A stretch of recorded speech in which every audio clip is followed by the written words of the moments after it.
chance to talk to you. I made a slide presentation. I hope it works okay. My husband helped me a lot, and he's here to give me some moral support. And in case I have any problems. Okay, here we are at our Jerusalem Symposium on Green and Accessible Pilgrimage.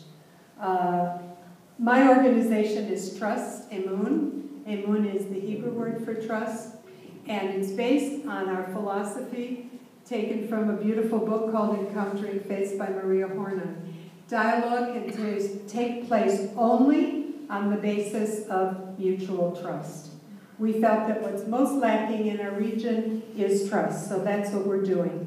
And I want to acknowledge right now there are wonderful women here representing different faiths that work with us. Fatima, a beautiful Muslim woman we've been working with for ages, and Regine, a lovely Christian woman who's assisting us in what we do. There are also Hajj Ibrahim Abu Hawa, a man who has been supporting the work that we do in Interfaith for years. And standing with the camera is Chaim Cohen, who also is supporting everything that we do. So we work as women, but we always have the support of men. We work specifically, and what I'm talking about today, in our Women's Interfaith Network, our Trust-Win, which is a program of Trust-Emun.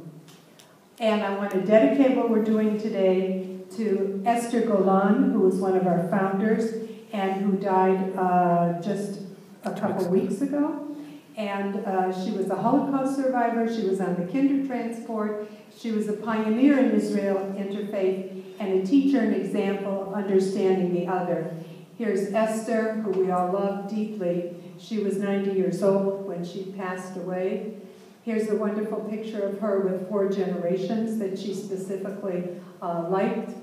Here's a picture of her doing some of the paired exercises we always do between women of different faiths. So our question today is, do religions and faith encourage the empowerment of women? Now this is a huge topic that we could spend hours discussing from many points of view. I'm not a theologian. I'm not a person of the clergy. I'm not even a very enlightened, knowledgeable exponent of Judaism. So I'm going to talk really about a personal example of mine and the women that I work with and the conclusions that we have come to, and you can see what you'll learn from us. The answer that we women have come to is that regardless of the lofty values about women in our religions, and we do interreligious study, and believe me, Christianity, Judaism, Islam have gorgeous texts about women in them. Regardless of some of the narrow-minded clergy and religious societies which discourage us, and we know about that. I mean, Bon is a wonderful example of what the Jewish women go through. We know what Muslim and Christian Arab women here go through in many ways. So what we learned from all this was we women must empower ourselves. And how do we do this? We do this by encouraging and strengthening each other within our own religions and building sisterhood between the religions. And Bon is a beautiful example of someone who's strengthening women within a religion. I have devoted myself to working and building sisterhood with women of different religions. I'm talking today about women of different faiths, pilgrimage, empowerment, and sisterhood. And here you see one thing that we have taken as a deep practice of ours, which is to make pilgrimage together. And here at this conference, there's a lot of talk about pilgrimage. Generally, when we talk about pilgrimage, we think of Christians coming here to walk in the steps of Jesus in the Galilee. Or we think of Muslims who come here to go to Al-Aqsa, into the Dome of the Rock. We think of Jews that come here on missions to visit the Kotel and holy sites. What we do, and what I encourage everyone to do, is to do multi-faith pilgrimages. Not just then that you go to visit the holy sites of another religion, because I'm at the Kotel all the time, and I see beautiful Christian women coming and pray at our Kotel. Just last week I was there on Friday night, and a group of African women from Kenya came, and they were all dressed beautifully, and I went to talk to them. I was so excited. They were so gorgeous. They finished. They went up to the kotel Friday night. Everyone's praying the Friday night prayer. They went up there. They kneeled down in front of the kotel. They put their arms on the kotel, and they started singing, Hallelujah. Is this the custom, the local custom of the place? But I mean, this to me is very inspiring to see. But this is only one way to do multi-faith pilgrimage. You go to other religion sites. The additional way is to have groups of Muslim, Christian, and Jews, Hindus, Buddhists, whatever wants to come here and visit, but to all visit together and go to each other's sites together. And that's what we do. You see here Christian, Muslim, Jewish, and Druze women who are all at the kotel together. And we all go up to the Al-Aqsa Mosque together. We go to the Church of the Holy Sepulchre together. So this is what I strongly urge everyone here in this whole conference to expand their thinking in pilgrimage beyond the pilgrimage that we do within our own religion to include people of different religions and go together. What are our challenges? The ongoing violence and the conflict. As you heard, my motivation for doing this work comes from my son being terribly injured. Thank God he's fine and has a beautiful wife and 3 children today. But a little girl who was right next to him on Ben Yehuda Street, just a block or so away from her here that day, 15 years ago, she had one piece of shrapnel hit her heart and died instantly. He was lucky. 100 pieces of shrapnel hit him, broke his bones, tore his flesh, but he's alive and well. So the violence of our conflict is very real and continual, and something that challenges every day the work that we're doing. We have governmental and societal influences restricting contact. We have the anti-normalization movement on the Palestinian side that comes down from Mohammed Abbas. There are collaboration with the enemy that not only are Arabs accused of, but also Israelis, and there's social isolation. I know myself, I'm not invited to some of the Shabbat tables I used to be invited to because people simply don't agree with what I'm doing. There's also husband and family pressures, which really come down to concerns for our safety. I'm very lucky to have a supportive husband who encourages me in what I'm doing. There are many women who I've worked with, such as Palestinian women, who cannot work with me today because their husbands were beat up and told that don't you let your wife work with Israelis. So there are many very real challenges that we face, and yet we continue. The motivation and inspiration that I draw is from Thich Nhat Hanh, the Vietnamese Zen Buddhist master, who said, to develop the drop of compassion in our heart is the only effective spiritual response to hatred and violence. And this is something that I know and I live in the women I work with also. And when people say to me, aren't you angry? Don't you want vengeance? I always respond with these kinds of feelings that I don't want my life to be destroyed by anger. I want my life to be opened by hope and by love.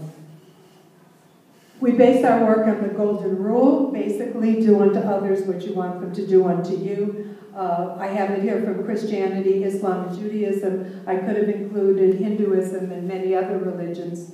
We're also inspired by Rav Avraham Kook, the first chief rabbi in Israel, who said, love thy neighbor as thyself is an active commandment, requiring us to, quote, to love every single person, regardless of differences in opinion, religions, and beliefs. For the noblest love of one's own nation is in its broadest practical and spiritual reaches, appears only in a person who is rich in love for humanity and for every individual man. And of course I added, in woman. This is a very beautiful, powerful basis for any Jew to be working with people of other religions. Okay, so we do empowerment activities. We do interreligious studies where we study a topic like marriage from the point of view of the different religions. We do trust-building workshops where we work with people to build trust together. We have a wonderful program called Let's Make Up, where we go for makeup seminars together, Palestinian and Israeli women, And people say, how frivolous, why do you do such a thing? But out of that has grown a Mother and Me group, a teen group, all kinds of things come out of it. When women get together and let down their hair and relax together, they get very creative. Then what I specifically want to focus on here is multi-faith pilgrimages, nature walks, and tree planting, because that's what is relevant to this conference. Okay, this is just one picture to show you interreligious study in Jerusalem. This is Muslim, Christian, and Jewish women here in Jerusalem, having had a session on looking at holidays together, and so we took that picture. This is actually a picture that was in my home. It was my birthday, and I decided for my birthday to give myself a present, and I invited Muslim, Christian, and Jewish women to study about celebrations that we have. And sitting next to me is the wife of the then ambassador to Israel from the United States, Myrna Cunningham, who is a devout Catholic and loved to come to our events. This is teenagers. This was a program that we did between Muslim girls in Faradis and Jewish girls in Jerusalem. This actually took place at Kol HaNeshama. We had a sheikha who was teaching. Where's the sheikha? Yeah, here's the sheikha. And then we also had a Reform rabbi. So this is when they then went to Faradis. You see them in a different setting. We do trust-building workshops. And this is what we do in them. They are always women-led, our workshops. And we do a lot of paired activities for Muslim and Jewish women, or Jewish and Christian women, women who don't know each other, to sit together and to learn about trust together. This shows you one of our workshops where the first thing we do is we ask everyone to give us words for trust, and you see everything they built up there. These are, again, women-led workshops, but we have men in them as well, of course, and you can see some familiar faces there to the Palestinian and Israeli founders of ex-combatants for peace. Elana, What? it's about time. I'm over already? 3 minutes. 20 minutes? Yes. 12. 12 minutes, yeah. I have a little more time. No, Thank you. 5 minutes, please. Okay, so I'll go faster through this. I want to take the amount of time that was allotted to me, so I'll be clear. This is a multi-faith pilgrimage. This was on the rooftop of the Sisters of Zion convent in the Old City. Muslim, Christian, and Jewish women visiting together there. Here we are, another group at the Kotel, and I want to point out that we have here, this is Nadia Tutanji, and this is her mother, Fatima Tutanji. Fatima's son and Nadia's brother was murdered he was a taxi driver. He was murdered by Jews in retaliation for a Jewish taxi cab driver that was murdered the week before. So this is not just nice women sitting together doing nice things. These are women who come together out of their own pain and suffering to meet and to learn together. This is a picture, speaking of empowerment, this is Druze, Jewish, Muslim, and Christian women standing in the bima of the Yonahan ben Zakkai synagogue in the Jewish quarter of Jerusalem, speaking there, and the men who came in were very surprised to see that happening. This is us at the Islamic Art Museum. Here's a multi-faith pilgrimage in Jordan, where the women went to Manaba, to the church there, and went to Har Nebo, where Moses stood, and many other sites. This is just to show you we're welcoming Shabbat, and these are Muslims in the background watching what we're doing. Here's another multi-faith pilgrimage at the Kotel. You see here a Muslim woman in Muslim prayer sitting next to me, and I'm sitting meditating at the Kotel. This is on the Via Dolorosa, the 8th station of the cross. This is again at the Islamic Museum. Here's the Church of the Holy Sepulchre. This is part of our Let's Make Up group. I didn't bring. One thing that we do is walking meditations. This is fun. This is inspired by Thich Nhat Hanh. We do these walking meditations. This is a group of about 80 women getting together at the Goldman Promenade, This is a group of those 80 women coming up the hill, walking slowly and silently together for peace and harmony. Dancing at the end. This is just an example of how the women walk silently together to put peace in every step, to gain peace from the earth and from our land, and to put peace down. There was a drought here a few years ago. We did a rain walk. We had Muslim, Christian, Jewish, and Druze women. We had about 100 women walking in order to bring peace. Not to bring peace, to bring rain. And we were fortunate that year. We did get a lot of rain. Here you see, I like it because there's a young girl there walking too. And everyone is walking silently. It's hard to get a group of women all walk together for an hour and not say a word. This was our rain walk. We were standing in front of a fountain, and we were all praying there for rain to come. This is an example of planting trees, which is an important ecological thing we're doing. This is some of our leaders in the north after the big fire 2 years ago at Har Carmel. The fire is in the background. We decided to plant trees. A year later, we inaugurated our Garden of the Mothers. Around the sides of it, you can see these little seedlings that we planted there. We planted 50 for the Muslim, Christian, Jewish, and Druze who had all perished in the fire. And we had a ceremony there. You can see the police are there, civic leaders, many people. This is all part of empowerment, you see. This is how what we're doing has enabled us to have a voice in communities where often the women are very much put to the side.